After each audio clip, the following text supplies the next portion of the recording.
haven't heard, NASCAR Nextel Cup is back on ESPN. Welcome to Indianapolis Motor Speedway and qualifying for the Allstate 400 at the Brickyard. 49 drivers taking 2 laps for 43 coveted spots. Rain the last couple days pushed the schedule back here and at O'Reilly Raceway Park, so we'll be taking you back there as well. But we're a go here right now for qualifying, so let's get it upstairs to Dr. Jerry Punch, Rusty Wallace, and Andy Petrie. Thanks, Susie. Here are the numbers. Here's how it works. You mentioned 49 drivers or 49 cars here, 43 car starting field. Now, 36 spots are guaranteed. 35 by owner's points. Won the past champion. That could be Terry Labonte in the 55 car. That means 13 drivers will have to get into this field on time, and there's only 7 spots available. Remember, 36 minus 43, 7 spots available. So of those 13, 6 are going to go home. The lucky 7 will stay and get a chance to start the Allstate 400. By the way, it pays just over $130,000 to start. What it did a year ago. So that's how valuable that spot is.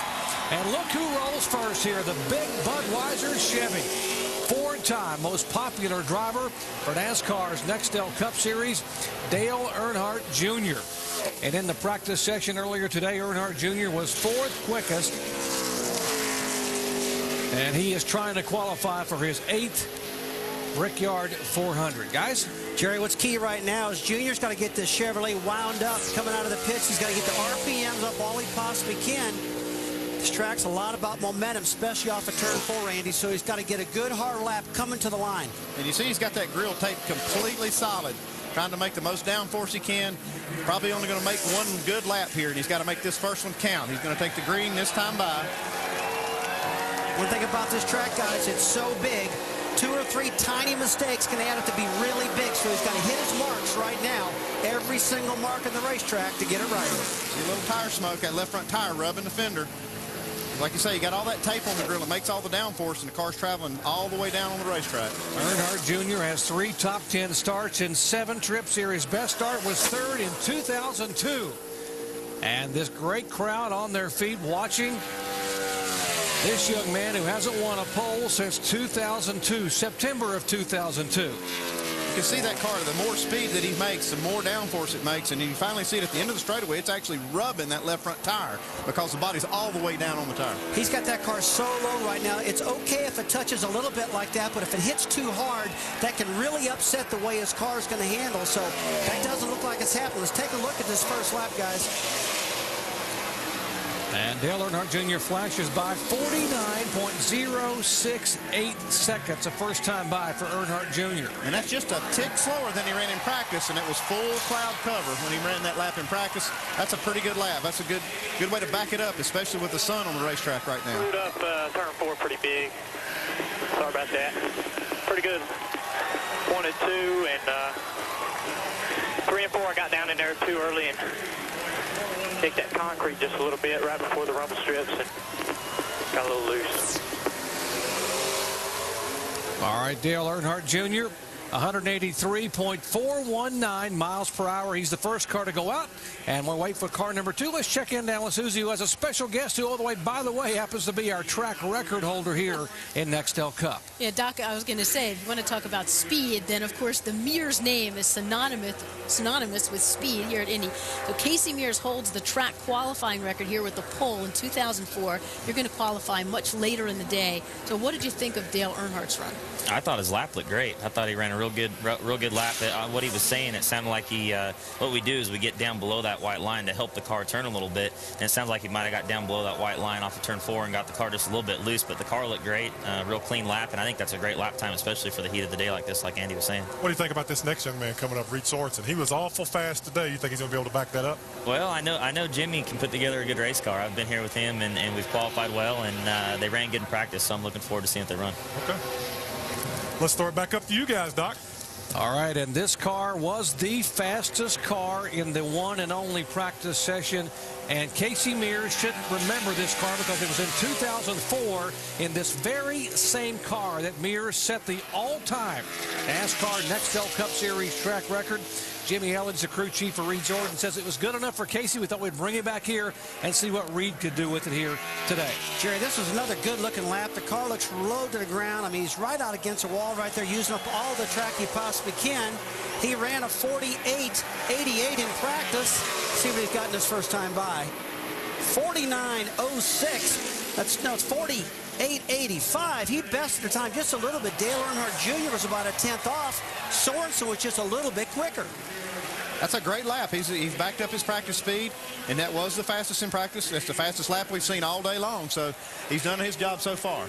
Well, Reed Sorenson has given them something to shoot at here. 49 cars will attempt to qualify, still 47 to go, and he absolutely has given them something to shoot at. Sorenson the quickest. Dale Earnhardt Jr. is second as we head back over to ORP and check in with Busch Series qualifying and Marty Reed.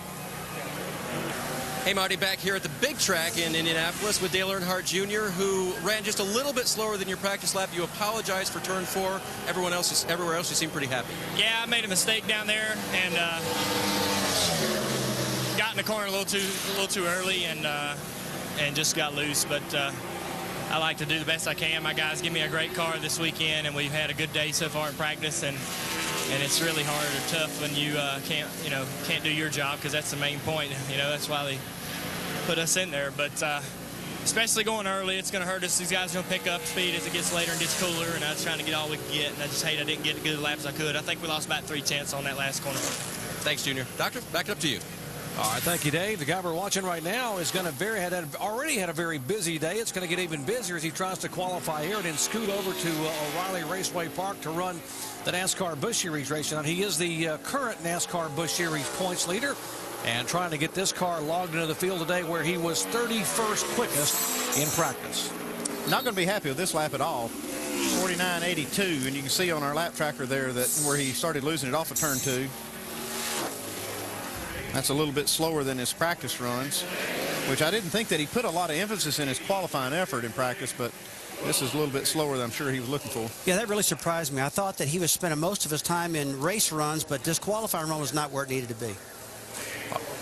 All right, 4 cars have gone to qualify. We still have 45 to go. Now, Carl Edwards is going to put that window net down and come out of that car in a hurry. Well, gingerly, he has had a dislocated right thumb. Back here at Indianapolis Motor Speedway, pole qualifying continues for the Allstate 400 at the Brickyard. Reed Sorenson, fastest in practice, makes it stand up here in qualifying. But, Brad, it's so early. Can that last? Well, I think the track's going to get cooler, and these guys will tell you that the speeds will pick up. I think it's a good number, though. He went out and backed up his practice speed, so I think it's going to be a tough number to beat. But the guy sitting beside us might have something to say about that. You think you can go out and jump on that number? I tell you what, we were a little bit off in qualifying practice there, but we found a couple things there after we ended practice that we think are going to help it. And going out as late as we are, we're going to have a good opportunity to. The track's going to be cool. This is a very temperature-sensitive track, so hopefully we can get out there and show them how it's done. But that was a great lap by Reed. To go out in this heat, he went out when it was overcast a little bit ago and ran a good solid lap, and to go out and better that lap is showing how strong they are. Is there enough rubber on this racetrack to go racing tomorrow? What do you think? I don't know. That's one of the concerns we have right now.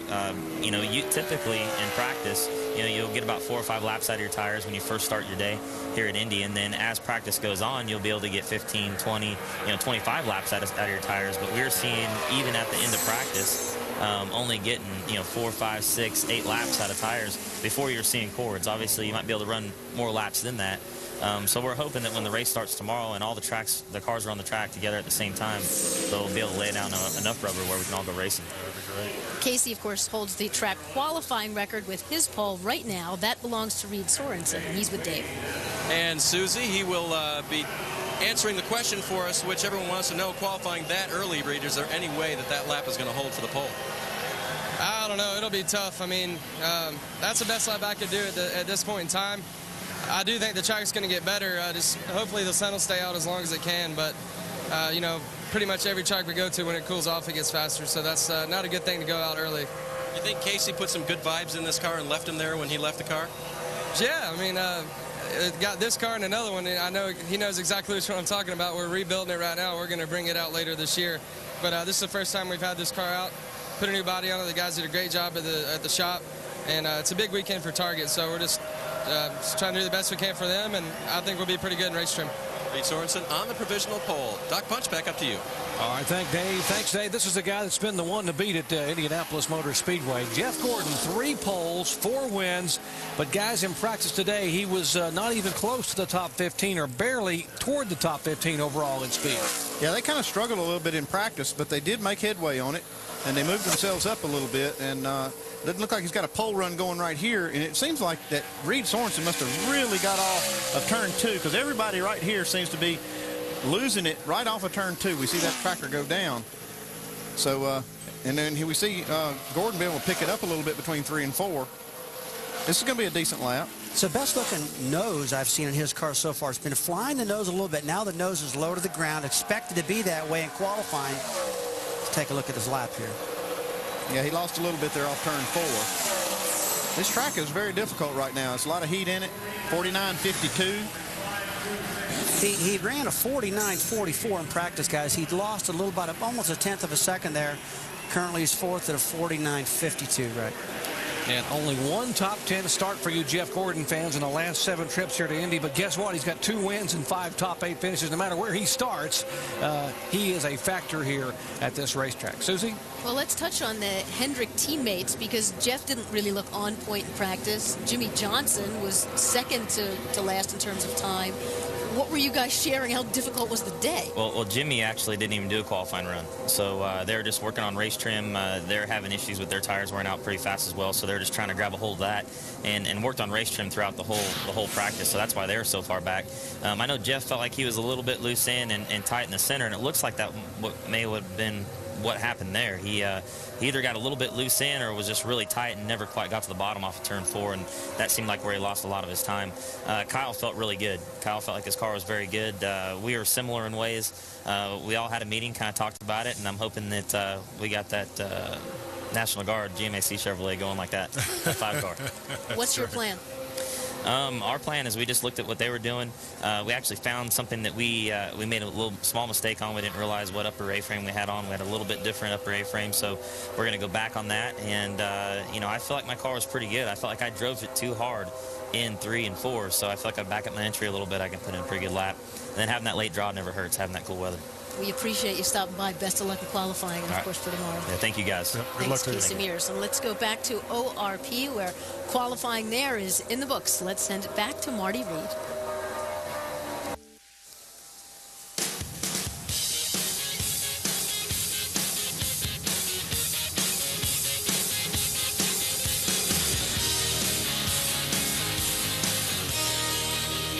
The sheer majesty that is the Indianapolis Motor Speedway. We are back with live NASCAR Nextel Cup Series qualifying. 9 cars have gone out to qualify, and thus far Reed Sorenson has set the time and speed to beat at 48.858 seconds. And but on the track right now, the 26 car out to make his qualifying run, Jamie McMurray. And McMurray clocks in 3rd quickest. Good run for Jamie, 49.287 seconds, 182.6 miles per hour. Yeah, there's another guy, Jarrett, ran a 49.84 in practice and definitely has spent most of his time on race setups. Blocked that baby up and put it in qualifying for him, and 3rd quick right now. All right, let's check in down where Dave is caught up with Jeff Gordon, who currently sits 5th on the speed charts. And that is a lap that was just a tick slower than what he ran in practice, Jeff. Was the speed all lost in the heat of the day? Oh, we're going to get smoked later. There's some guys going to go really, really fast. That certainly didn't help us. You know, I thought the car actually felt really well balanced, a little bit tight. You know, I couldn't get the throttle down as hard as I needed to, but we went after it. I mean, that's, you know, about where we were at earlier today, and, you know, I was hoping to pick up a little bit, but I actually missed my line a little bit in 4. The car, you know, felt good. I had a good, you know, 3 corners, and usually turn 4 is a little freer, so I drove in a little deeper, and I just missed the bottom. So that probably cost us about a 10th, but we'll see where we end up. Well, I think we got a real good race car with this DuPont Chevrolet, and I'm not going to worry too much about qualifying. So taking the whole day into consideration, when number 5 is out there, possibly? Oh, I certainly think so. With the kind of race team and race cars we're bringing to the racetrack, no doubt. Even if we had a really bad day today, I still feel optimistic about it on Sunday. How about that? What a great place to race where you always feel that optimistic, Doc. And with his record here, he should. Now, his teammate and last year's winner, Jimmy Johnson, reigning NASCAR Nextel Cup champion on the racetrack, guys. We just documented he was 48th quickest out of 49 cars. cars in practice. I know he didn't make a qualifying run or a simulated qualifying run in practice, so I was kind of interested to see what he'd be able to do here in qualifying. And he does clock in at 49.49, which is just a little bit quicker than Jeff Gordon. But this is still a kind of disappointing run for both of these teams. I think these guys, both these teams are kind of missing their crew chiefs right now. They're on suspension. But the interesting thing about this, he put Jeff Gordon's setup in this car. Everything that Jeff had, the 48 put it in. So they ran awful close with the same setup. All right, Jimmy Johnson clocks in. 11 cars have qualified. Still plenty of cars and drivers yet to come, including last year's Rookie of the Year, who was so sensational. Live NASCAR Nextel Cup Series qualifying for tomorrow's Allstate 400 at the Brickyard. Ongoing here. They've had 12 cars go out. Reed Sorenson currently the quickest car overall. Dale Earnhardt Jr. second fastest. And right now, on the racetrack is the 9 car of Kasey Kahne, the young man who was a factor early a year ago. A lot of people said could be a sleeper here this weekend, and he's got a lap going, guys. He's looking good in the green off turn 2, and that's the first car we've seen that's been able to challenge that 41 car of Reed Sorenson. And this car's got the old nose in front of him. This is the old last year nose, not the new Intrepid. It's a Charger. Evernham feels more confident with that nose. So it's looking good for him right now. They're making this last year's setup work good for him. The only thing that doesn't look good is there's a lot of sun on that end of the racetrack right there. And you can see he's losing just a little bit of time off of that turn, off turn 4. You heard Casey Mears talk about how temperature sensitive this racetrack really is. And it's cooling off here. Here comes Kasey Kahne by to click that lap off. That's a great lap. 49.08. That's a good lap. If he could have had that shade on the other end of the track, you can see how well he did in 1 and 2. If he'd had that shade over in 3 and 4, I believe he could have challenged Reed Sorenson. All right, he's slowing down. Now, one driver who has to get in, one of those 13 that has to get in on time, Joe Nemechek standing by with Alan Bestwick. And just starting to buckle into a car that's brand new to him. What a week. He lost the ride in a shakeup at Kin Racing. Then when they merged with DEI, found himself on the outside looking in, then got a call to run this car at Indy. And now, Joe, you have to get into this race on your time trial speed. What are you thinking right now? Wow, what a battle. You know, it's definitely an uphill battle, but hey, this John Carter and this whole group, they give me an opportunity. I mean, I could be at home sitting there watching it on TV, so at least I'm here trying, making an effort. And, you know, this group only runs a few races a year. Good people, but, you know, when you see what all these other big teams are doing, it's hard for a little guy to keep up. But we were pretty good at the beginning of practice. Just we had a couple issues right in the middle of practice, and we never picked up any more speed. So I just got to hit my marks. You know, Ernie Elliott built a good motor for it. First time for me being in a Dodge, so we're looking forward to it. Joe told me a minute ago he and his wife Andrea were looking up at the sky, hoping for a friendly cloud when it was time for him to run, and maybe a little bit cooler track temperature. All right, thank you, Alan. We watch this car on the racetrack. This will be the 4th Richard Childress racing car. And one of his NASCAR Busch Series regulars, Scott Wimmer, trying to put this car in and has to get in on speed. Well, this is one of the cars that's got a really good engine. And Richard Childress says, I want to get this car in. We've worked hard on this engine combination. You see he's a little looser, pushing the front end through that corner. Little wiggly, a little loose right there. But they put a big effort into this. He looked pretty nervous on that steering wheel, didn't he? Yeah, he did. The car was not calm at all. And he will clock in 8th quickest coming by. He has attempted to qualify twice this year. Didn't make it at Atlanta or Texas. And he will clock in at 49.558 seconds, Rusty. Well, that's a lap that ran much slower than he practiced. He practiced at a 49.17 second lap. So Scott's not going to be happy with that lap, although it's not a bad lap. And he's still looking pretty good at the moment. All right, he slows down, and we'll check in where Davis caught up with the 4th fastest qualifier thus far. And that is Jamie McMurray, and he had a nice little pickup from his practice runs earlier today. Obviously, the heat takes away some, but you guys picked up a lot on your lap. Yeah, we were pretty excited when we drew 10th. Larry told me on Tuesday at the shop, he said, I'm going to draw you a 4 because it's such a big deal to go out early when you go, qualify at 10 a.m. And we drew 10. We were pretty excited about that. And then, the rain came yesterday and washed it out. So I don't know how that's going to be, but we picked up a lot from practice, and I think we learned some stuff that we can actually apply to the race tomorrow. So good day for the Crown Royal 4 Fusion. And another good day for the combination of Larry Carter and Jamie McMurray. Doc?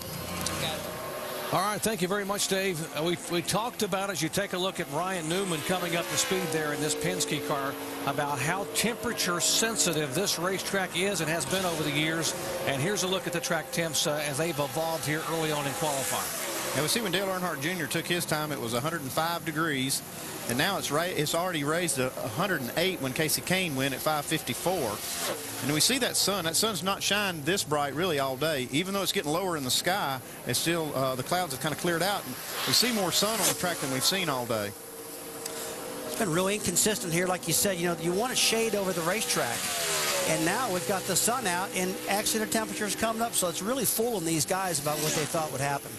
Now, you ordinarily don't qualify this late in the day, but because of rain, qualifying has been pushed back. But during the Indy 500 month of May, they are on the track this late in the evening, and this track temperature begins to drop abruptly. That's why those guys push to go out late in the final minutes. If it does begin to drop, it could be a huge advantage for some of these guys going late. And we see that he did on the tracker, he was really good through 1 and 2 where the shade is. Then he lost some time over there in 3 and 4. Second quick. Great lap. 49.05. Great lap for him. He's a good qualifier. And listen to these Indiana fans cheering a fellow Hoosier, Ryan Newman from South Bend, Indiana. Ryan the Rocket Man. Right now, second quickest overall here in qualifying early on. Still got lots of guys to come, including this guy, two-time Brickyard 400 champion Dale Jarrett, and others when we come back in just a moment.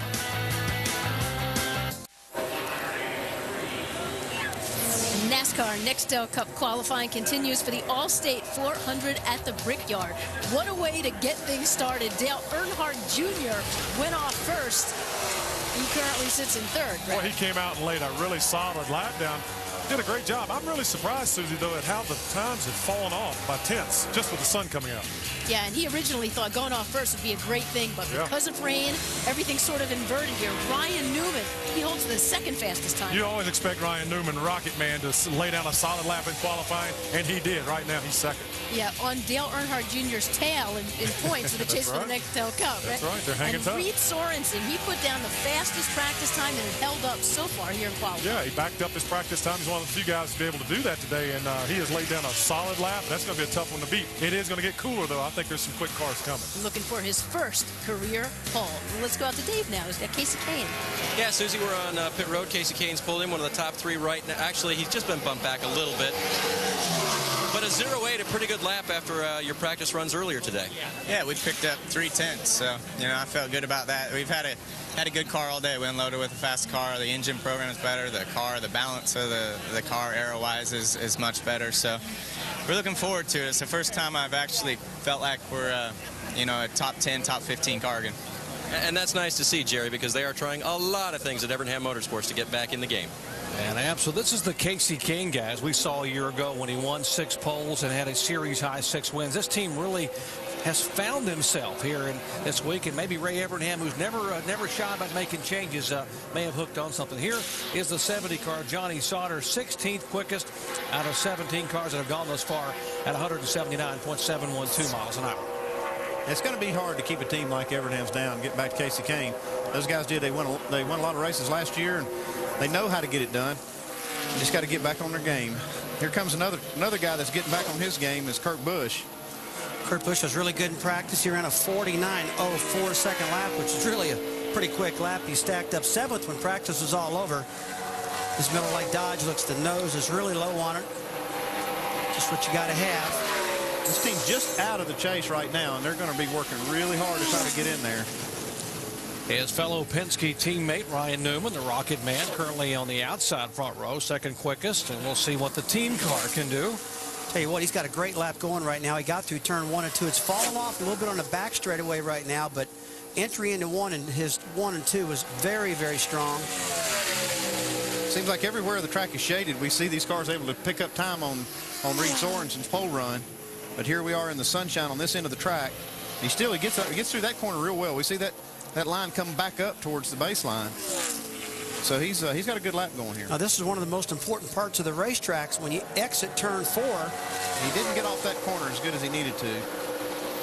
He was 7th quickest in that first and only practice section of the day. Let's see what he can do. He is 5th overall at 49.159, 183 miles an hour and change for Kurt Busch. As we check, we see him slowing down. Let's check in where Dave is caught up with his teammate. and that would be Ryan Newman. So I take it the 77 in practice earlier today, you were just toying with the field, is that right? No, that was the last-ditch effort to get a qualifying run in with the Autel Dodge, and the guys did a great job. We spent a lot of time in race trim, and hopefully it pays off. A lot better than I thought we were going to be speed-wise, and just look forward to tomorrow's race. It's a big one for us. And in race trim, you felt today like it's a car that can run at the front of the pack? I think absolutely. I think it's a really good car. It's a car we haven't run at this type of racetrack before, so it should be really interesting. Ryan Newman's in the field, and once again, near the top. Jerry? Right, and Roger Penske, his car owner, everyone knows how much stake he puts in this place. 13 poles, 14 Indy 500 wins. And talk about putting in a stake here. Joe Nemechek, you heard the story earlier. He was dismissed from his Bobby Ginn ride early in the week. Got a call from these guys. This car is actually prepared at the former Bill Elliott shop in Dawsonville, Georgia. John Carter team. They got Ernie Elliott horsepower. And his nickname is Front Row Joe because he qualifies on the front row. He's fast, man. This guy can really lay down a lap when it comes to qualifying. And he really needs to right here because he's going to be in this race. He has got to lay down a good lap right here. All through practice, he's looked real strong. I mean, laying some big numbers down. And if anybody can get this car in the field, it's Joe. I mean, he's notorious for having one of the best qualifying attempts out of all the drivers out there. It's not looking good so far here. He's about 6/10 off the pole getting into turn 3. And this is the hot end of the racetrack. Yeah, he was 42nd quickest in that practice session at a 50.09 is what he ran in practice. Car's way up in the nose is not on the ground, so he's losing some speed right there, guys. That's not at all the way you want the car to look. And a little bit slower than he practiced, 50.184. He is 18th of the 19 cars that have gone out.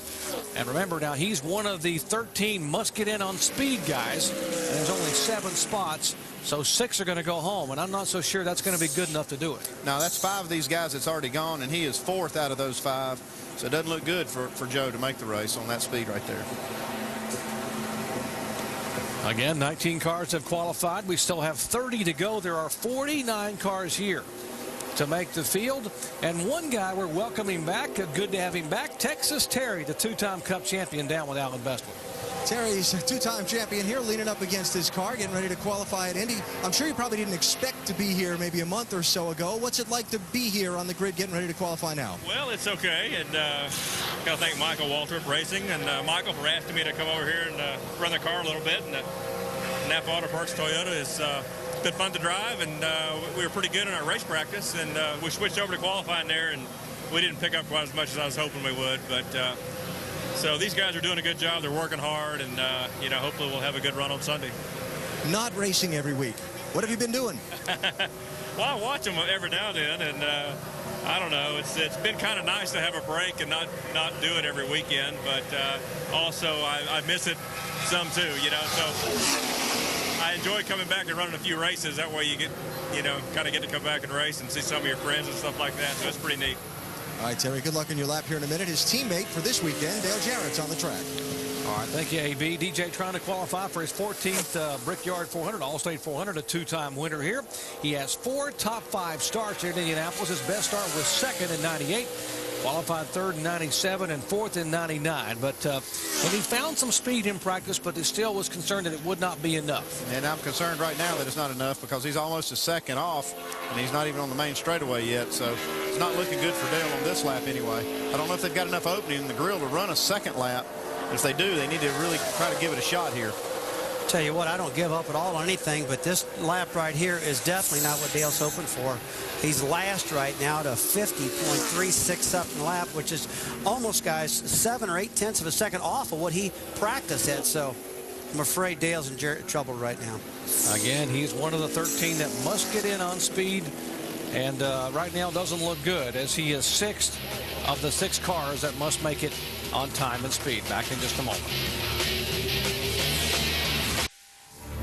For nearly a century, the Indianapolis Motor Speedway has been the worldwide mecca of auto racing. Tomorrow, ESPN will be live from the historic Brickyard to kick off its return to NASCAR Nextel Cup racing. Dale Jr., Jeff Gordon, Jimmy Johnson, Tony Stewart, and all the Nextel Cup stars will battle for immortality as they race toward the chase for the championship. Coverage begins tomorrow at 1 o'clock Eastern on ESPN. And welcome back as we continue qualifying for the Allstate 400 at the Brickyard. Juan Pablo Montoya won here in the Indy 500 back in 2000. But today, he's a rookie in qualifying. Of course, he does become the first driver to race Nextel Cup, IndyCar, and F1 at the Indianapolis Motor Speedway, Doc. And Susie, he was a rookie here in 2000 when he came to run the Indianapolis 500. And what did he do? He set a rookie record by leading 167 of 200 laps. And oh, by the way, he also ran 6 Formula One races here and had fourth place finish back in 2002. He knows the racetrack, but it is a different game, guys, in a heavy stock car. He's got a good lap going right here, and he's a teammate of the pole sitter so far, Reed Sorenson at Ganassi Racing. This thing isn't, it's not falling off at all, Mandy. It's a good flat He's line. got a shot. Good looking lap here. He was 6th quick in practice, folks. He's tracking 2nd place, now 3rd place. But tell you what, I'm liking this lap right now. The only thing he's got going against him is that sun that's on the racetrack right there in 3 and 4. Well, up against the wall, he jerked it off the wall, and that cost him some valuable time. A great effort by Montoya, and he is right now on the outside front row alongside his Ganassi teammate, Reed Sorenson. So how about that for the Ganassi cars? Juan Pablo Montoya, 49.048, 183.494 miles per hour. Susie? Well, you know, even though he's a rookie here in terms of NASCAR Nextel Cup, you could tell how comfortable he was. I got to spend some time with he and Chip Ganassi. First off, the two of them just love being together and love being together here. Yeah, absolutely. And you could see it in practice today. He was extremely fast. And, you know, the adaptation to getting these 3,400-pound race cars is the biggest hurdle that these guys have to face. But this guy is a champion. He's a wonderful race car driver, and he is making that adaptation quicker than anyone I've ever seen. He may be a threat this weekend. All those Ganassi cars running so well, what do they share that helps everybody? Well, the biggest thing, like we talk about in the sport all the time, there's no magic potion. It's all about momentum, having good, positive momentum each weekend, something to build on, something to take to race to race to race. That's what it's all about. Momentum and confidence, right, Doc? You got it, guys. And here's a guy who's had lots of races here over the years, but he's had a tough afternoon, guys, in the practice session. Yeah, we saw him here in practice, and it couldn't quite figure out how this little incident happened, but he did get up against the wall, tore the car up bad enough to have to go to a backup car. You can see here he's torn the whole right side up on it, and some of the components, the suspension, and NASCAR let him go to a backup car, and that's what he's in now, in the black number 7. We got off of turn 3 and got in a wall right there and tore the car up. But Andy, the front of this car is much higher than it needs to be, so this is a direct indication there's something still not right on his car. This is his backup car, no stickers, no sponsors on it, anything. Well, it's a tough deal to try to pull that backup car off. That was late in the practice session. He had that problem, so they didn't get any laps on this car at all. This is a track that Robby really loves, too. I mean, he's targeted this event. He always runs good in the IndyCar here. He's had some close victories. So he's put his heart and soul into this thing, but I'm afraid it's not going to show up where he wants. He's dead last right now to 50.87. And so losing that main car was just terrible for him. Yeah, an hour and a half ago when I was down in the garage area, they were still trying to get the A-frames and trying to get the shocks and the springs put in from the other car into this car and get it to inspection just to get him out there, just to get him on the racetrack was something. Robby Gordon currently 23rd of 23 cars that are going to have to qualify. One thing that made it especially tough for this team is that was a brand new car that had never been raced, and that makes it even tougher because they don't really have a baseline to go from. But the good news is he's one of the guys in the top 35 in owners' points, and so he will be in the race, although he may be very, very slow in terms of where he starts. Dave Burns. Kurt Busch has been watching qualifying with us down here. He saw Juan Pablo Montoya's run. You saw the 04 pop up there. You said, that's what I wanted. What happened on your lap, Kurt? Definitely wanted a little bit quicker of a time. Being in the O's, there's going to be a lot of cars there later on. So we're in the teens. Not quite what we wanted, maybe a 10th off, but good run for the Miller Lite Dodge. It hugged every corner. I stood on the gas, and it stuck. If you just add it up, I guess it's a 10th in each corner that I was missing. So I guess driver error today, and we'll chalk it up and move on tomorrow, and should be okay for us tomorrow.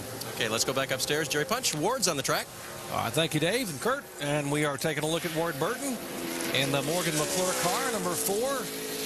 And he is one of the guys that also has to get in on speed. They are 44th in owners' points, and so he's got to find some speed, although he was pretty good in that practice session. Yeah, early on in the practice session, he was right up at the top of the sheet. And we're looking at his lap being tracked to Reed Sorenson's pole running lap there, but he's not really racing Reed Sorenson. He's trying to beat these other guys that have to make it on speed. And right now, the fastest of those cars is the 33 car of Scott Wimmer at 49.55. Well, guys, when practice was over this morning, he was 29th quickest, so he didn't have the lap he wanted. Early in practice, he was really up there. But this is not going to be the lap he's hoping for. 50.09. That puts him in 19th position right now. But it also puts him better than Nemechek, LePage, or Dale Jarrett, 3 other cars that have to make it on speed. So he's got a little bit of a buffer. Is it enough? We still have, 6 more cars to qualify on speed that have to come out in order for Ward Burton to be able to make the race. Lots of qualifying coming your way yet. Clint Bowyer going out in a Richard Childress car. He was awfully good early in the day. How about Jeff Burton, the pole sitter a year ago? He dominated the first part of this race. And Bobby Labonte, the former winner here, he won it back in 2000, driving for the King. All that and more in a moment.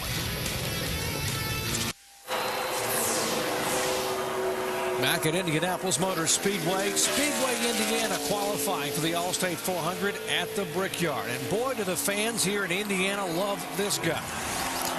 Two-time NASCAR Nextel Cup Series champion Tony Stewart. They nicknamed him Smoke, and that's what he's hoping to do right now, is smoke him in qualifying. Listen to the crowd as he comes by. Let's take a look as he gets down into turn 1. Good entry right down on the ripple strips. Didn't touch him. Good exit. And he's in the green in the middle of 1 and 2 right now, but he's losing a little bit off of turn 2. Coming down the back straightaway, but Andy still staying pretty good. Starting to taper off a little, but he's tracking 7th right now. He got down in turn 1 really good and strong, but coming off turn 2, looked like he lost just a little bit of momentum. We got sun really kind of on the 1 and 2 side of the racetrack now. As clouds are kind of moving around. He won the pole here in 2002. He won the race in 2005 from 22nd starting spots. And wherever he starts, he's going to be a factor. But what can he do here in qualifying?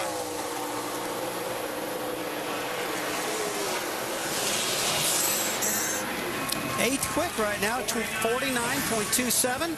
He picked up 2/10 from practice.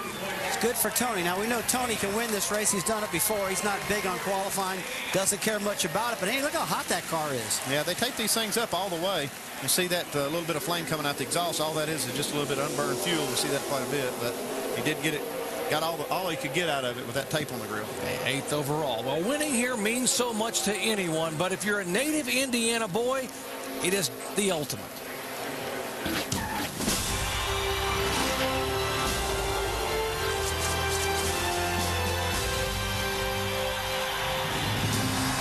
Tony Stewart, a native Hoosier, his dream comes true.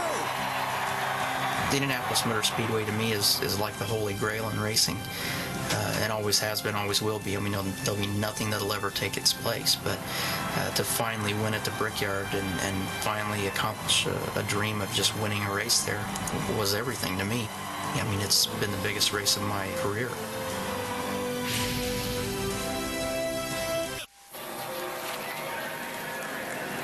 And back with our live coverage of Allstate 400 qualifying, we were talking about how temperature sensitive this racetrack is, and this qualifying takes a little over 2 hours. And here's the progression of the guys who qualified and what the track's been doing. The only problem with our temperatures that we're getting here is we're only taking it in one spot, and the clouds are moving all around over here. And we've seen how 1 and 2 was shaded early in the qualifying session, and then 3 and 4 had all the sun on it, and it's kind of switched around a little bit where we've had the sun actually in 1 and 2. So we're taking that reading in one spot, but it's moving around on these guys, and I'm not sure exactly how it's affecting these speeds. It seems like at this time of day it should be cooling down, but we're seeing that temperature go up because we're only taking it in one spot. Yeah, you see the whole back straightaway there, turn 3 for J.J. Elliott. He comes in the short chute and will come into turn 4, and that's all in the sun. But when he comes off of 4 down the straightaway, it's all in the shadows, Rusty. Yeah, but he's coming to the line right here. Here's a guy lost his main car in qualifying with a crash. It's going to be a little timid qualifying, guys, probably. Looks like he's going to end up 14th right now to 49.55 second lap. Not a bad run for J.J. after that big crash he had this morning in practice. Yeah, let's show people what happened in this practice session. They had a brand new race car they were hoping to run here, and JJ was tiptoeing up on the speed charts, coming up into the top 15, and this happened up in 3 and 4. And Jerry, that was a big hit. Driver's side first. That's one of the biggest impacts I've seen, but thank gosh for the soft wall, and JJ got out of that car not beaten up too much. He said he had a couple aching pains, and that's about it. Yeah, and that's a nice recovery there. 14th spot so far out of the 28 guys that have gone. So that's a pretty good recovery for this team to be able to pull out a backup car and do that. And the backup car they pulled out, this one here, was the one he finished second with at Lowe's Motor Speedway in May. So it was their best run of the year. So not a bad car to have in the truck if you need it. Yeah, it's a great bullet. But still, after taking a lick, just from a driver's standpoint, taking a lick like that against the wall, it's got to be pretty hard to go out there and lay a lap down on a track like this. Well, here's Clint Bowyer right now getting ready to take the green out. Here's a guy that this particular track should suit him pretty well. We talked earlier how Richard Childress has the coil-bound setup figured out pretty good. This is one of the premier teams at doing that. Clint Bowyer was 13th quickest in practice in this Chevy Monte Carlo. And as you watch his car go around and get up to speed, let's check in where Alan is caught up with David Stremme. Well, we've got two Ganassi Racing cars in the top two spots right now. The third driver, who is second fastest in practice, third to go out, is David Stremme. Are you nervous? What are you thinking right now? I don't know. I mean, the thing is, these guys have done a great job on this Target Dodge.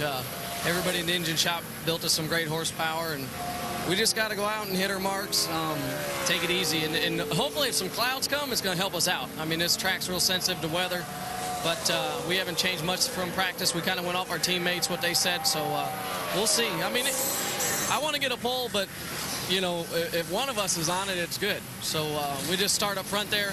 The main thing is for Sunday, and I think we got a pretty good hot rod for there. So we've been saving this car since Charlotte for this race. Means a lot to me. Come here to Indianapolis. Didn't grow up too far away from here. Got a lot of friends and family here, so we'll see if we can go out and do well here. David is an Indiana native son. He's watching the clouds and watching the clock. Well, Clint Bowyer just clocked in at a 49.69 second lap. He ran a 49.33 in practice, so he's not going to be happy with that lap right there. He ran definitely quicker. Yeah, he did. He had sun on the track when he went. Now we have a cloud, little cloud coming over, just like David Stremme said he was looking for. Unfortunately, he was standing on pit road. He's not in his car yet, so he may not get the advantage of this cloud. We saw all that steam coming out of Clint Bowyer's car right there, and that's just because these guys put so much tape on the grill that they don't have any cooling air going in there, and that water starts getting hot and it starts boiling out of there and it starts pushing it out that overflow. Boy, Andy, I tell you what, as a driver, you go out there and you lay a big number down in practice and then you slow up in qualifying. It's really demoralizing. It really bothers you. So you're saying that steam might have been coming out of his helmet? Could be. That's right.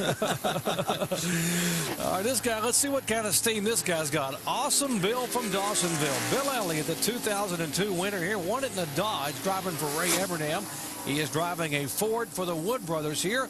And we'll see if there is Michael McSwain, Fatback McSwain. Michael's from our hometown, Andy. You're from Newton, North Carolina. So veteran crew chief hoping to get Bill Elliott in the field here. Well, they're going to get in the field here because they're in the top 35 this week in Owners Points. Yeah, they got a little gift this week whenever Bobby Ginn and DEI merged, and they had to take all those teams down to 4. And that left that 13 team that was in the top 35, bumped them out of there. They didn't come here, so that moves the 21 team from 36th to 35th. So they don't have to get a good lap here, but you always want to qualify good. And Bill Elliott clocks in at 49.78. That's 19th fastest so far. That's a respectable lap. You got to be pretty proud with that lap right there. And, well, what about that? Waking up the next day and going, wait a minute, I went from 36th to 35th in the points. How'd that happen, you know? What a Christmas present that was, Jim. Yeah, that's a $130,000 gift he just opened up that morning. That's what they paid a year ago just to start this race. This year, it's a $9.5 million purse here for the 14th running of the Allstate 400 at the Brickyard. It looks like that was a good enough qualifying lap to let him get in under his qualifying time. You're thinking that, weren't you? I was going to make that same note. I was looking at this screen right here, and that's still a lap that would have got him in, even if he hadn't been locked in. I think he could have made it with that speed right there. All right, Greg Biffle looking on, one of the Roush Fenway drivers, waiting to go out and qualify. It has been a day where he would like to be able to get his car in the top 10. And, of course, you know, 30 cars have gone out to qualify. You look at this car here, the 78 going out to make a run, and that is Kenny Wallace trying to get his car in on speed. He's got a little bit of cloud cover here that may help Kenny Wallace. The front of his car looks really good. He's got an incredible amount of pressure on him. Kenny wants to get in this race terrible. He's missed several races in a row right now, and he's laid awake at night thinking about this qualifying day, guys. And as you watch Kenny, let's check in where Dave is caught up with J.J. Gale. In the second car of the weekend for you, so I imagine good to get that lap done with. And did the car feel comfortable? The car was awesome. I I wish I'd ran harder. You know, these tires are different from what we had last year. They have a lot more grip, and I was just trying to base everything off last year. Obviously, we didn't have a lot of laps today. And, you know, obviously after you wreck one car, you're going to be a little more gun shy because there's no more bullets left in the trailer after the first one. But the car was really good. I just appreciate my guys working their tails off, working so hard, getting the backup car ready, getting it back out for running, you know, some more practice, go out to make a qualifying run. You know, this is a car ran at Charlotte. It's an excellent race car. That's the beauty of being Joe Gibbs Racing. The backup cars are primary at some other racetracks. So we have really good cars. And we'll get it done on Sunday. And Jerry, you heard him. It's good to keep those notebooks, both the mental and the ones that are on paper. Yeah, exactly, Dave. And not good numbers for Kenny Wallace. He was hoping to get in on speed, and right now he will not get there. He's already locked out of the field with that lap right there. It wasn't fast enough, 50.81, and that was not the lap he was looking for. I was watching a car come off of turn 4, guys. It looks like it lost the front end. It was sliding pretty hard, and he has missed this race, a race that he's dreamed about making for a long time right now. So this is something that Kenny was not looking forward to this day, that's for sure. Well, we got a couple of Dodges on the front row thus far. We're going to look at another one here. This one is from Evernham Racing, Scott Riggs in the 10 car. And talk about having good practices. Riggs was 8th quickest this afternoon in the practice in this Dodge, and he should be a factor to get this thing in the top 10. Yeah, and he needs to get a good lap because he's one of the guys, too, that has to make it on speed. And Evernham Motorsports as a whole has changed their thinking here, at least aerodynamically. They've changed their bodies around a little bit, and it seemed like in our practice session earlier that it's helped this team. Now, this is a car right here. You saw a little wiggle off that last corner. This is a car he just worked solely on qualifying, guys. He didn't do any race practice whatsoever. Doesn't have any idea what it's going to do if he does make this race. But all he cares about is making the race because he's been missing them. He's got to make a fast lap here. And the car on the bubble in terms of making it on speed is Dale Jarrett. He is the 7th car right now, 7th quickest of those on that go or go home, guys.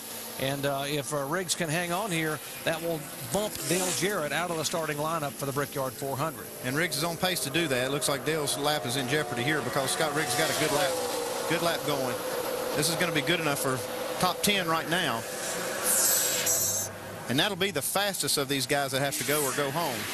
That's 10th fastest overall. Well, that's paid off for him, guys. Really paid off for him. Good. Top 10 right there. But now the problem starts, Andy. What's he do for a race setup? Well, he's got some teammates that did a lot of race runs that he can go from. And sadly, the 2-time Brickyard 400 champion Dale Jarrett will not be in the field this year. Back in a moment. And we welcome you back to the Indianapolis Motor Speedway live qualifying for the Allstate 400 at the Brickyard. We have had 33 cars take time. Reed Sorenson and Juan Pablo Montoya, the 2 quickest, the Dodges. And not a good lap a moment ago for this driver in the Red Bull Toyota. A.J. Almendinger having his troubles, guys. And here's a guy that has to make it on his lap, on his speed also, making this lap. You can see he's very nervous on the steering wheel getting down in this corner, meaning the back end of the car is just not quite under him, and he's trying to chase it with the steering wheel. He comes off this corner with just a little bit too much speed and just gets the wall. He just gets too high in the racetrack, gets in the wall, and loses it. It's just off of turn 4. You know, Andy knows that off of turn 4, that's where he's got to get his speed. He knows he's got to get in the race. He's just driving the brains out of this thing and loses it and gets up in the wall, and now his day's over. Well, with this lap, he did bump Kevin LePage, even after hitting the wall. Come to the start-finish line and beat Kevin LePage and put himself in the race. But the bad news is he's the first car to get bumped out. He's on the bubble. Well, we promised you earlier in the week that in tomorrow's coverage of the Allstate 400, we're going to show you something that for many, many years only race drivers could feel, but no one could see. And that is air over the car, and it's called draft track. Yeah, for the first time, we're going to be able to watch these cars on the racetrack and see how the air kind of affects the other cars and the air on the car. On one car here, you see this high pressure air is represented by these yellow streams of air coming off the front. That's the high pressure. The low pressure areas are that blue. That's kind of the low pressure wake behind the car, turbulent airflow, and that's the kind of air that these guys would be running behind the A car would want to stay out of because that air is very dirty and turbulent.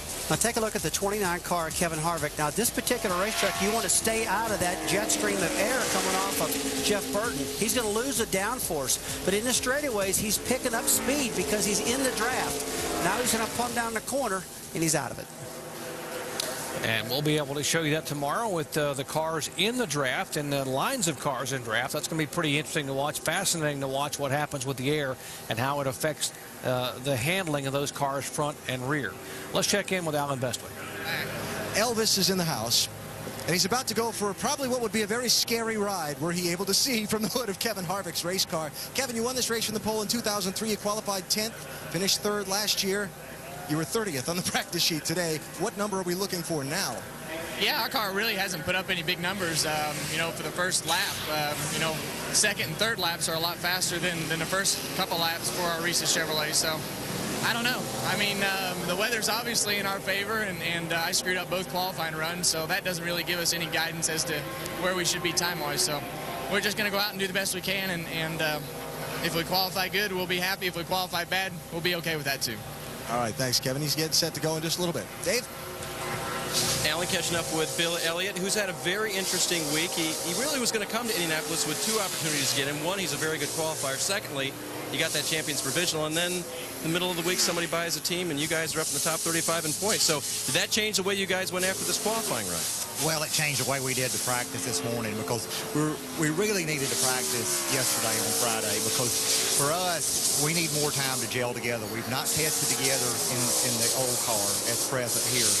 We've done 1 test in the COT car, and it's just not enough time to gel together.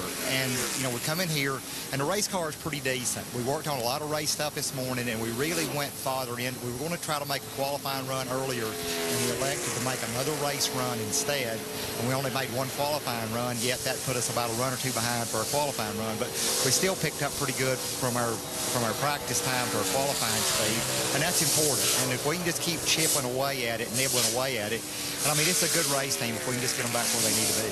That'll be fun to watch here. And one more thing, guys. Bill was watching Draft Track with me and said, pretty cool. Thank you, Bill. And anybody knows a lot about drafting, it's him after his incredible career on the super speedways. Well, white flag coming down for Dave Blaney. A.J. Almendinger on the bubble of the go or go home drivers, the guys that must make it on speed. And as you see, Blaney comes in and clocks in 19th quickest overall. That will put him at 49.708 seconds. And that will send Almendinger home. He will not qualify for this year's Allstate 400. Yeah, Blaney was 11th quick in practice. Lost almost a half a second in speed for that qualifying run right there. Andy, the track temperature's moving all over the place. It's not cooling down normally like it does with this cloud cover. Like you said, we've got turn 1 and 2 is good at times, and then all of a sudden it gives up with heat, and then turn 3 and 4 picks up. So we got clouds not making their mind up at all what they want to do here at this racetrack. Well, all the while, though, the sun is going down, so sooner or later it's going to start getting a little bit cooler, and I think we're getting into that part of the qualifying session where it is going to start cooling off all the way around the racetrack. All right, we have 2 Ganassi cars on the provisional front row right now, and here's the 3rd Team Ganassi entry for David Stremme. In practice, Rusty, he was awfully good. He was 2nd quickest. Jerry, the Ganassi cars have been so good all day long. They've really got their act together. Now, he was 2nd at a 48.92 second lap. And guys, that's awful quick as he takes the green, hauling off down into 1, Andy. You know, those 41 guys are sitting down there on pit road watching this run. They got their stopwatches out. They know this is the biggest threat to their pole so far. He's just got to hit his marks right now. He knows he's got a fast car. He knows everything's cooling down a little bit, and he can get this pole if he hits his marks. Looks like he didn't hit turn 2 just like he needed to. He's lost a little bit there, and he's about 3/10 off the pole going down the backstretch. I was just about to say, when he left turn 2, he was a little higher on the racetrack than he really needed to be. He gave up about a half a car length, gives up more right there. Also, exiting turn 3. So he's giving it a good effort. He's driving the car real hard. He's trying real hard to get this pole, but I don't think it's going to happen for him. And David Stremme will come down and take the white flag. And great effort, great lap. Not enough, though. 8th overall for Stremme at 49.259 seconds. And that will clock him in right now, 182.7 miles per hour. So Ganassi has 3 cars currently in the top 8 in qualifying. And, Jerry, I got to tell you, that is so good, it's incredible, because Ganassi, he struggled a little bit. Chip Ganassi's team, but, boy, they have got their act back together, especially here at Indianapolis. And what about Reed Sorenson last week at St. Louis winning the Busch race? I talked to Reed today, and he's really got a little extra step in him right now. He's feeling good. He's walking tall right now after that Busch win. All right, one of the guys we're still waiting to see go out, Matt Kenseth, standing by with Almendinger. Matt just getting in the car, beginning to buckle up the belts and put on the Hans device. Matt, you've always run well here at Indianapolis, it seems like the last few years. How is practice today, and what are we looking for now? Kind of the opposite of that today. We've been struggling getting any speed out of this DeWalt Fusion early, so I don't really expect much qualifying here. We're going to give it everything we got and see where it turns out. But race practice, we had a driving, not too bad, but our times don't really look very fast, so not really sure what to expect. But I had it feeling pretty good, just like I said, times don't look very good, but qualifying trim was real bad, so hopefully we made it a little better here. I hope it turns out better than you expect. How's that? Matt Kenseth getting ready to go. All right, here's the guy that really went a year ago. We're talking about Jeff Burton, who set on the pole in this race last year and dominated the first part, led 87 laps until the car, he said, just got caught back in traffic and got tighter and tighter and tighter. And he's a little bit slower and losing some time on that lap tracker there from Reed Sorenson. Now, Jerry, here's the guy, I don't care where he qualifies. I really feel like he's going to run good. He's that style of driver. He doesn't get up on the wheel. He's more of a conservative style driver, but he gets it done on race day. We heard him talk in our practice show that he was going to concentrate more on the race than he did on qualifying. And wow, he just barely misses that wall coming off turn 4. But he's got a solid qualifying lap going.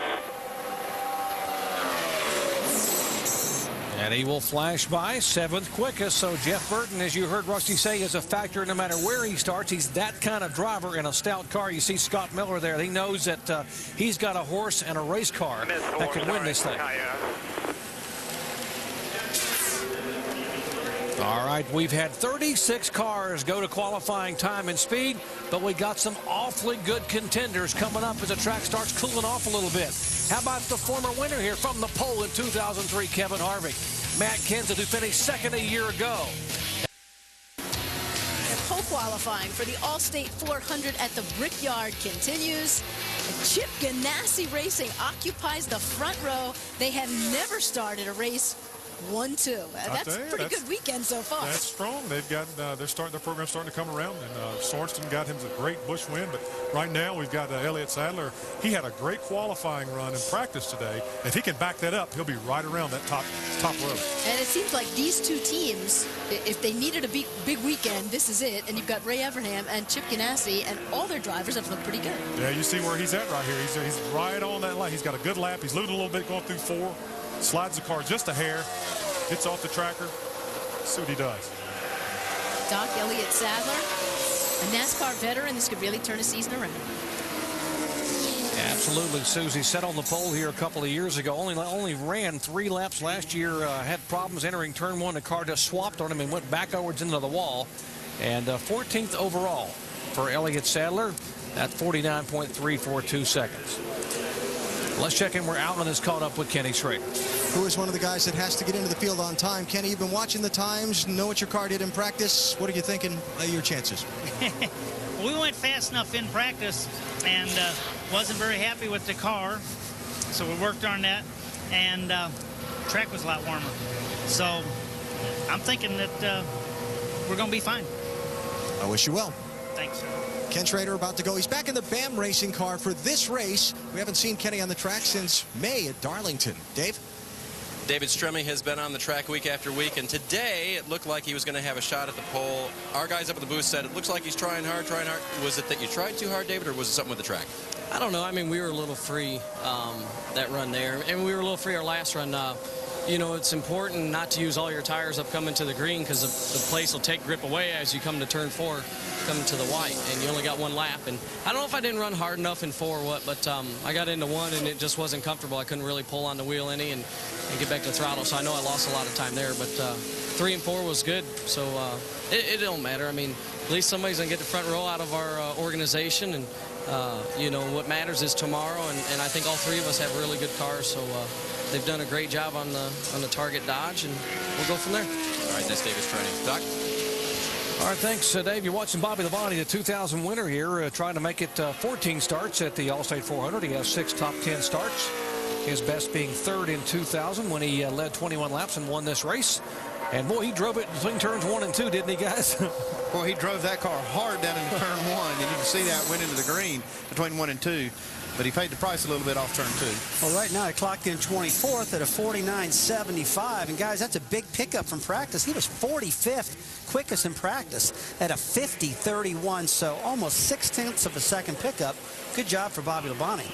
All right, if you turn back the clock 7 years to 2000, what a day it was for a young man who started third and came home a winner in the Brickyard 400.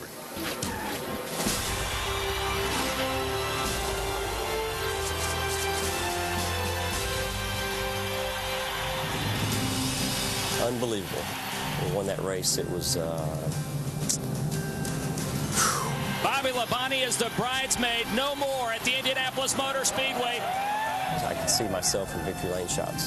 And I'm like, stand on top of the car, just screaming and hollering type of deal. I'm like, yeah, I usually don't do that in front of people like that, you know. So obviously, the emotions came out to win that race.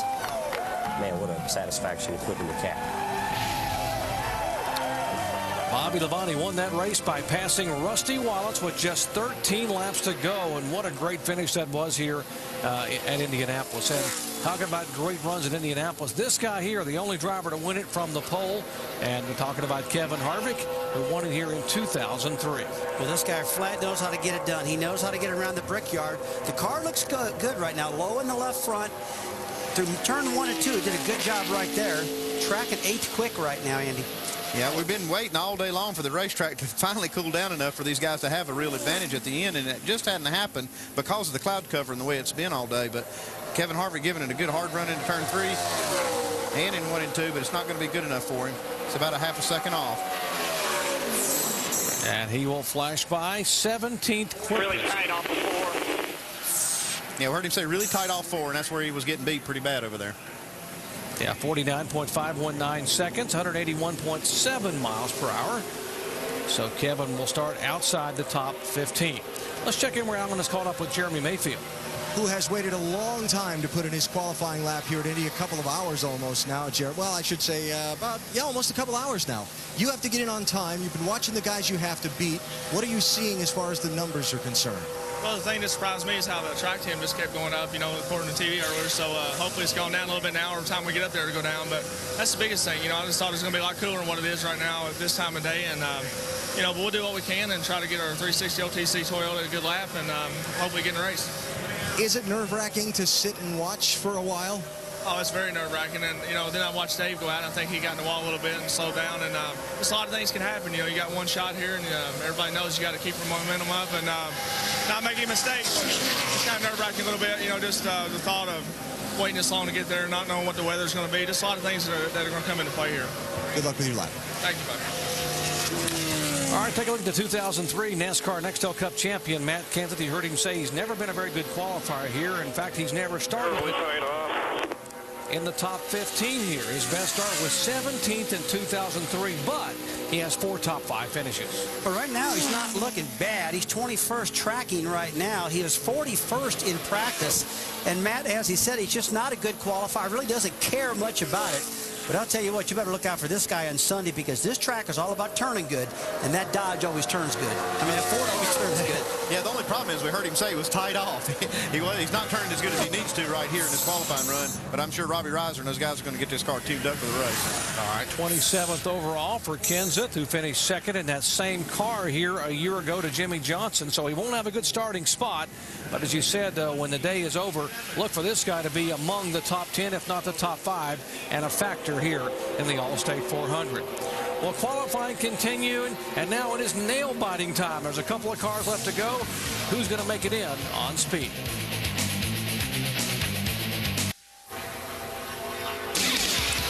Qualifying for the Allstate 400 at the Brickyard almost in the books. Just down the road, racing action continues. It's the NASCAR Busch Series at O'Reilly Raceway Park at Indianapolis, presented by Hormel Completes. Coverage starts at 7:30 Eastern on ESPN2. The winning driver has gone on to win the championship 5 of the last 6 seasons there. Well, crunch time here at the Brickyard. Joe Nemechek hoping to hang on to his spot. Ken Shrader could bump him. Suspense, Doc. Indeed, and here comes the Army car, the Chevrolet of Mark Martin, formerly the Bobby Ginn car. Now with the merger this week, this is a DEI car, although they still have Hendrick engines. Figure that one out. So anyway, Mark Martin was the quickest of the cars that are going late here. He was 9th quickest in the session this afternoon, and a lot of folks in the garage said this is a guy to watch. Going late. If the track cools off, he could be the guy. Got a pretty good lap going, but not quite good enough yet to threaten for the pole. He's tracking 13th overall, a few tenths off the pole. Talked to Mark this afternoon. He said he really likes the way this car drives for the race tomorrow for the Brickyard 400. This is the car that he crashed in practice at Chicago. They brought it back, fixed it, repaired it. One of his favorite cars. So he was 9th quick in practice, guys. You know, this is one of the races he wants to win. And Daytona 500 is another one. He has the one that he wants to win, and he came within less than a foot of doing it. 11th place right there, 49.27. That's a good solid lap for Mark. And a good starting spot for a driver who can drive the wheels off of them at any racetrack, and particularly at a place like this where you got to get up on that wheel, Rusty, and make a difference. Yeah, this was a good backup. He ran a 49.16 in practice. He lost about a 1/10 of a second qualifying, but that's not much for what's been going on today. It's been faster and slower. Well, it is nail-biting time for a guy named Front Row Joe, right, Dave? It is. He is in the garage area with his team, watching TV like a lot of Joe Nemechek fans and wondering what's going to happen when Ken Shrader takes to the track. What do you think is going to happen? Man, I have no idea. All I know is I went as hard as I could. You know, just thank these guys for giving me the opportunity. Now it's in the racing guys' hands. You know, it's seems like the track sped up a little bit and then it slowed down. So now the sun's out. Ken Shrader, he runs good here. You know, if I could have maybe got one more spot, who knows? But I gave it everything I had. All right, Doc, let's watch with Joe. And you could almost hear the emotion in Joe's voice. Those of us who have known him a long time, you know how much he wants to be here. And the ride he got, he didn't even have his seat in the car 2 days ago when he got in that car and just gave it a heck of an effort. But now he's watching one of the better guys in the business at racing at this racetrack. Yeah, Joe Nemechek drove for me for 2 years. And here's another driver that also drove for me, Ken Shrader. And both of these guys got a lot of heart. They love this racetrack. And you saw the emotion in Joe right there, how much it means to him to make this race. And he's watching this lap pretty close. Looks like Kenny Schrader's got a good lap going. We're starting to fall off in the back straight now, Andy. We're clocking about 33rd, 34th in speed, continuing to fall all the way down the back straightaway. Yeah, it's going to be close. He had a good turn 1, but then it fell off turn 2 there, so he's going to have to do something here in 3 and 4 if he's going to make it. The Shrader fans are saying, go, Kenny, go. The Nemechek fans are saying, we need Front Row Joe. Let's see what's going to happen here. Will Joe Nemechek stay in the field? Will Shrader make his 13th Allstate 400 start? It's going to be close. And Kenny Shrader will do it. He will get in at 33rd quickest at 49.862. And that will be good enough to bump Joe Nemechek. This will lock him in, too. This will lock Kenny Shrader into the field. Too bad for Joe. I know it meant a lot to him to make this race. And that puts Ward Burton on the bubble as the slowest among the guys who must make it in on time and speed. Good lap for Kenny Shrader, making his 13th Allstate 400 start. Kenny pretty well backed up that qualifying lap. He was only like a half a tenth off on what he practiced. So, you know, Kenny knew what he had to do. And, you know, it was going down to 2 good guys in the sport, that's for sure. Joe Nemechek and Shrader. They're good friends. A lot of pressure, too. You talk about making a race like this, as huge as it is, and you got to lay it down. You got 1 lap to do it.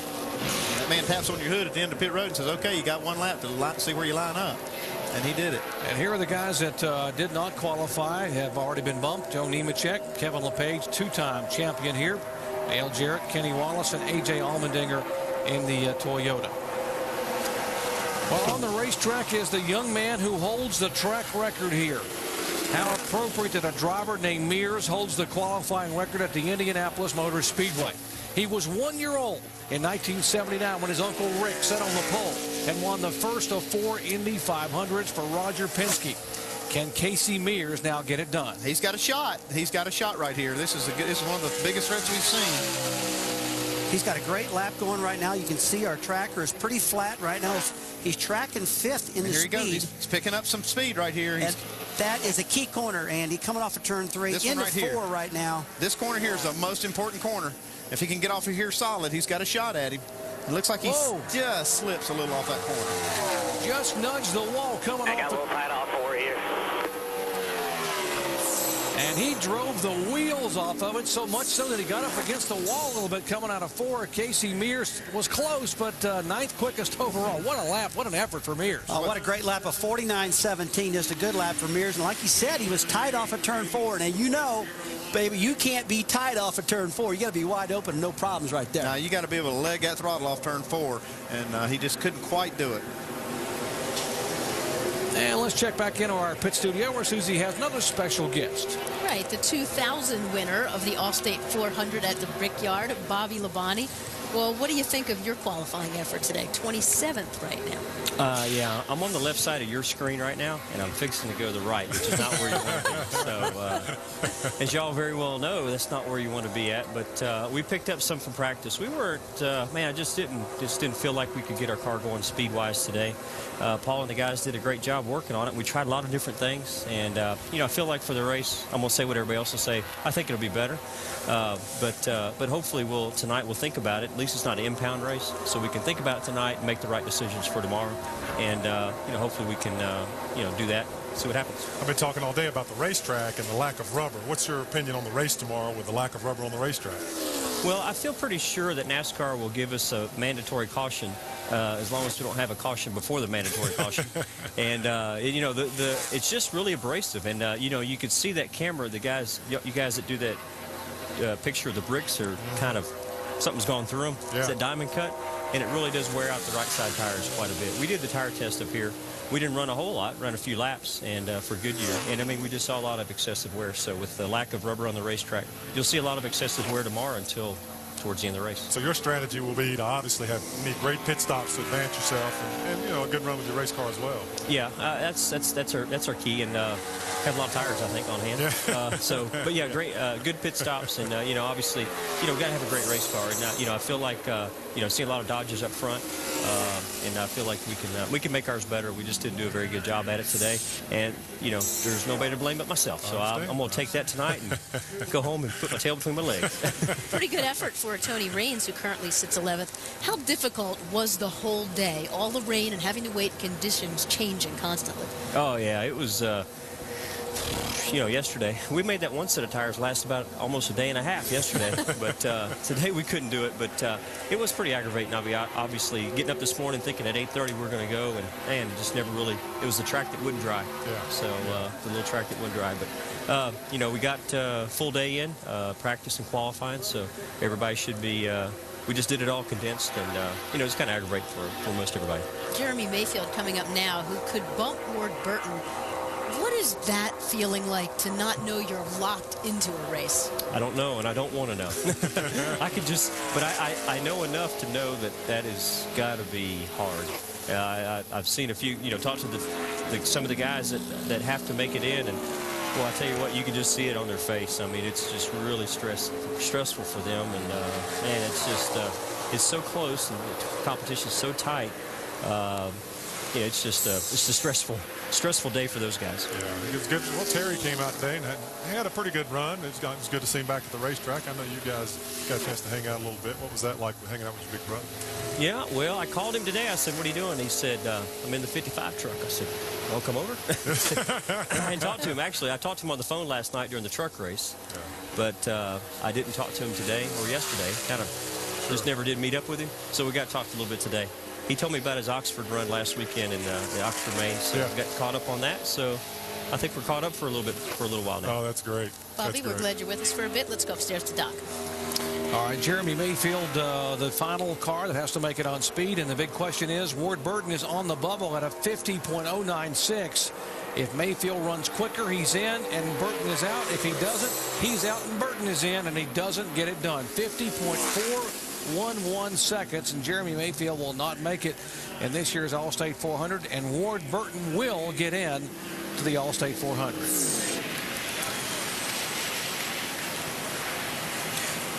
Dave, you got more of the Shrader? I do. I've got Shrader right here. He's a guy who will make it in.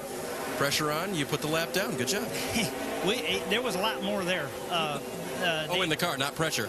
No, the pressure really wasn't that bad because I saw what everybody else was running. And Dean Johnson and David Hyder made a lot of changes on it. And knew if I just didn't screw up, I ought to be in 49. So we made sure we just didn't screw up because being in was a lot more important than starting 10 spots up. But just want to thank Beth and Tony for letting me drive a little car this weekend.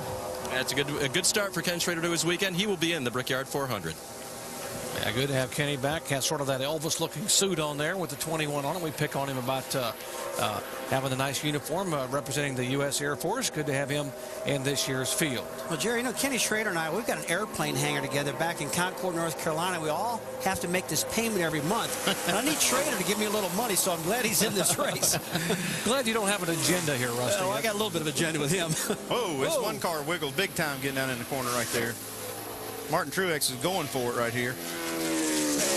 That little bobble cost him quite a bit, too. We can see he was in the green until he bobbled in turn 2. Well, the good news is he's locked into the field and by virtue of owner's points, but he would like to be able to get this car up toward the front by virtue of speed. We've been seeing all these Ganassi guys standing on the wall, and this is one of the cars they were worried about. You know, when you see the corners getting overcast, you know the sun's off them, you know the track's getting cooler. As a driver, you want to drive that baby down in there and get all you can, and you can tell that's what he did in turn 1. It got loose on him. Takes the white flag, comes by, and we'll see what as it goes underneath the flag of Rick Monroe. And 33rd quickest for Martin Truex Jr., 49.797 and seconds. That'll put him in at 33rd overall. Yeah, you can see the Ganassi guys on the right side of your screen. That's Donnie Wingo over there on the right side with the Texaco star on. He's Juan Pablo Montoya's crew chief. He's on the outside pole right now with Reed Sorenson on the pole in 41. All these guys have been just kind of camped out on that wall with those stopwatches watching these guys. Well, Chip Ganassi has never had 2 cars on the front row before. He's got them right now, 41 and 42. Has a long history of being successful at the Indianapolis Motor Speedway in open wheel cars and trying to transfer that success here in NASCAR stock cars. Now, Jerry, here's another guy that's got to be a little timid to enter in turn 1. He spun this car this morning and didn't hit anything, so he's our last qualifier of the day. To get in, this car is locked in the field already by points. Yeah, this is a tough racetrack to come to without having any practice or testing or anything like that. And quite a few of these guys did that. Came here with no practice time at all. And David Gilliland has done a great job. He did spin the car, but he kind of picked it up and got his speed up on the board there. And looks like he's got a pretty decent lap going. Let me tell you what, that's a tough thing to do. When you spin it over 200, getting into turn 1 and don't hit anything, Andy, and you got to get back up in that horse and go again. There's probably a little bit of luck involved in that deal, but still a great job not to wreck your car. But here you got these cars on the front row. Juan Pablo Montoya has never driven here in a stock car before, and I just think it's a really tough thing to do just to come here with no practice time in a stock car. Well, it looks right now, the way it's going, it looks like the Ganassi teams are going to be safe on the front row with Reed Sorenson and Juan Montoya occupying the front row currently, but let's see what David Gilliland's got right here. White flag for the Yates car, and he will clock in 38th quickest to 50.033, and that will make it official in terms of NASCAR Nextel Cup qualifying that 21-year-old Reed Sorenson will get his very first career pole at the Indianapolis Motor Speedway. And Dave's with a pretty happy guy too, right, Dave? Ward Burton. I am, and with his son. You know, you think this makes wives and mothers nervous. Old Jeb's heart was beaten away here while his dad was working on that qualifying run. Did you think, Ward, that a 50.09, actually he was waiting to see what everybody else did. Did you think a 50.09 was going to do it? No, definitely not. We were going to be somewhere between a 60 and an 80. And coming off a 4-wide really tight going to the green and coming off 4-wide, slid the nose, and I got really pushy with the nose on the exit and lost 3 or 4 more tenths there. So sorry for Jeremy. Jeremy's a great guy, and he's a super driver. He just, his car must have been a little bit worse than mine. But I tell you what, it was pretty interesting. All of us get it. It's nerve-wracking for us in this out of the top 35. But my son was just saying, Dad, feel this. And his heart was beating more than mine. So he's my best advocate, sometimes my worst critic. But one of these days he'll be out here and showing us how to do it. Jeb, what was it like watching your dad watch everybody else and wondering if it was going to make it? Closing my eyes and praying to God. That's about all it was. It was just terrible. I don't know what to say. And now he's in the Brickyard 400 again. Yes, sir. That paycheck's going to be real good to my go-kart fund. Ward, is that where the money's going? Every daggone bit of it. Hey, that's nice. A young guy like Jeff starting his racing career and Dad sponsoring it and making a big paycheck this weekend, Doc. That's all about family. That's what the sport's about of NASCAR stock car racing. Ward Burton and his son. And great to have Ward in this field back driving for Morgan McClure. Well, celebrations are going all over the racetrack here, guys. Yeah, that's neat to see. That's Tony Glover on the right, Jimmy Elliott, the crew chief, on the left. That's really good to see these guys sit on the pole. This is Jimmy Elliott's second time being on the pole as a crew chief here. He knows a little something about making a car go fast. All right, Reed Sorenson picks up his first career pole. Best starting spot for Juan Pablo as well. But how about this young man from Peachtree City, Georgia? A pole sitter at Indianapolis. Qualifying for the Allstate 400 at the Brickyard is complete, but there's plenty of racing coming your way tonight. NASCAR Busch Series at O'Reilly Raceway Park, the Kroger 200. We will look forward to that. And here at Indianapolis Motor Speedway, Reed Sorenson picks up his very first career pole, and he is with Alan Bestwick. He is actually walking toward the area where they're going to present him with his award and do all the photographs. You see him congratulating his crew as well. Reed, congratulations, an Indianapolis pole. What are you thinking? I don't know right now. I mean, just saw my guys for the first time. I've been nervous. Jimmy, I haven't even seen him yet. But these guys did a great job with his car, and we think it's just getting race trim, so we'll see. But I'm pretty excited right now just to get my first pole and to be here. Is just, I don't even have the words for it right now. You're 21 years old. You've just sat on the pole at Indianapolis. People like Foyt and Unser, and I'll throw in a couple other more modern age ones, Stewart and Gordon. Has that sunk in at all? Not yet. I'm just doing all the media stuff right now, but hopefully we can, make some more history on Sunday and kiss those bricks after the race is over. The Ganassi team obviously has the front row. All three of your cars were very strong. Was there some exceptional effort that went into this race that has put all of your cars up front? I mean, our cars have been running really good on these type tracks, the 1.5 and 2 mile tracks, and we got 2 target cars here this weekend, and myself and David are running, and our cars are just, all three were fast this morning or this afternoon, and they've always been pretty good here. So I think these cars are better than what we had last year, and hopefully we can run up front all day tomorrow. Congratulations on the pole today. Reed Sorenson, the Brickyard pole winner for 2007. Susie? Well, Bobby Labonte knows what it's like to qualify successfully here, but what we've talked about throughout the day is how you can almost forecast a championship by who wins this race. Why do you think that is? Well, I mean, I think that, all the top teams that are running for a championship, I mean, they put a lot of effort into this race, obviously. And, the guys that are contenders are going to run good here, and they're going to run good week in and week out. You just put a lot of emphasis here, and it shows up. The cream rises to the top when it comes down to it, and you'll see those guys that they're the top 10, top 12 in points. They're going to be there at the end of the day. You're going to have some other people in there too, but those guys are going to make it to the front. If they're not already there, starting there, they're going to make it to the front by the end of the day. How did this win change your career? Oh man, it's great. I say that it's a race that it just keeps on going for you. I mean, I'm sure it'd be like the Daytona 500 is to the guys that have won that. It just keeps staying with your career. And we won here. It didn't finish that night. We just kept going with it. And I mean, to me, that trophy, there's 2 trophies in my house before I sold it. It's a different story, but there was 2 trophies, and the Brickyard trophy was one of them. And so I kept it there. I mean, because it's such a special place, and it's so hard to win here, and it is so hard to even make a fast lap. As we saw, like Martin Truex, one little bobble, and he wasn't going to be in the top 5 or top 10.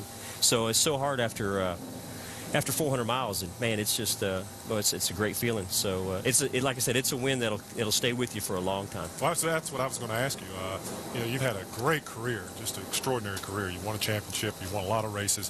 Where does winning this race stack up in your career? Where's it at? It's at the top. It's got to be at the top. I mean, championship's great, Coke 600's great, Southern 500's great, but this race here, I mean, we come back every year. They usually do something for you. It's always a little something. So it's just a special race. Yeah. Who won the first race here?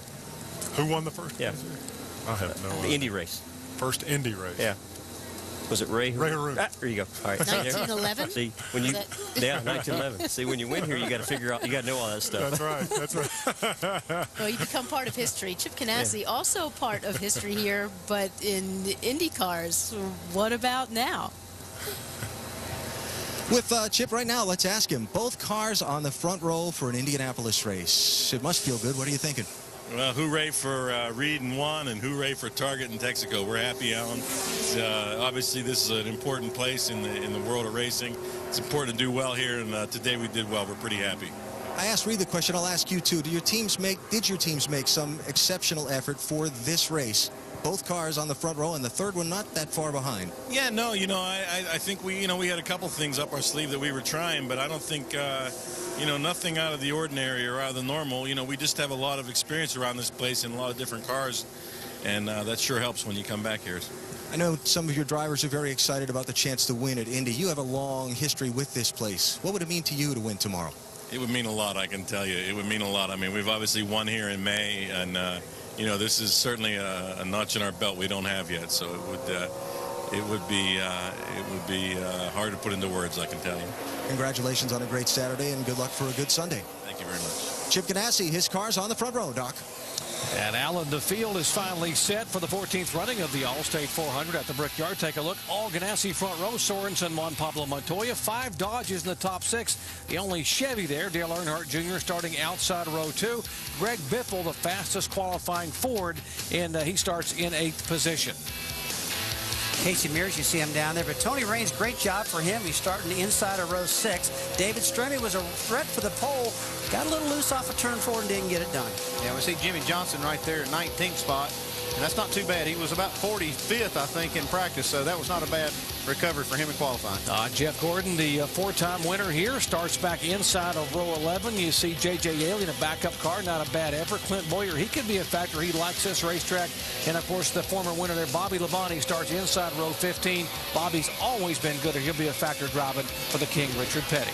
And Matt Kenseth, he's got a great car. He's always runs good at this racetrack, inside of row 16. And what about Kenny Shrader making it in the race? He's so proud. It's unreal. And Ward Burton, he's going to get a little go-kart fun for his son, looks like.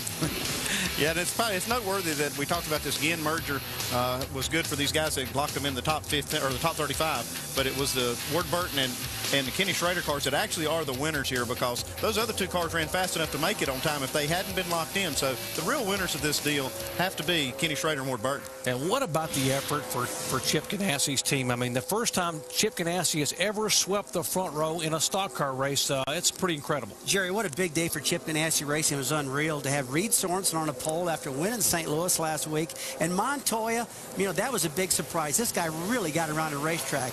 But, Dale Earnhardt Jr. in that 4th position. Now, tomorrow he's going to be our in-race reporter, so we'll be talking about him a lot. But, Andy, Montoya is the guy that really surprised me. That's incredible what he did. He came here, and this is one of the toughest racetracks. You know how tough it is to qualify good here and not have any practice time. And he didn't have any practice time, no track time in a stock car. Came here, qualified 2nd. And in the team meeting after practice, the guys were talking about how hard the racetrack was, all the other teammates. And he says, this track's not hard, this track's easy. So he made it look easy today for sure. Well, let's see. He started 3rd in the Formula One race. He won the Indy 500 as a rookie. He is now a rookie here in the Brickyard 400, and he will start alongside this guy, his teammate Reed Sorenson, a 21-year-old picking up his very first Bud pole at the Indianapolis Motor Speedway. How neat is that? Back in a moment. For nearly a century, the Indianapolis Motor Speedway has been the worldwide mecca of auto racing. Tomorrow, ESPN will be live from the historic Brickyard to kick off its return to NASCAR Nextel Cup racing. Dale Jr., Jeff Gordon, Jimmy Johnson, Tony Stewart, and all the Nextel Cup stars will battle for immortality as they race toward the chase for the championship. Coverage begins tomorrow at 1 o'clock Eastern on ESPN.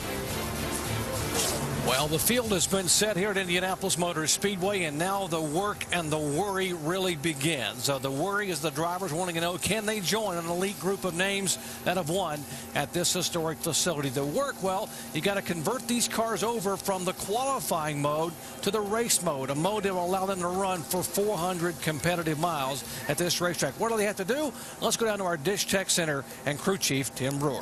Thank you very much, Jerry. The crew chief, he's going to spend a sleepless night also because he's got his notes to go back on from all day. Very sensitive racetrack as far as temperature. We're going to be changing springs. We're going to be moving weight.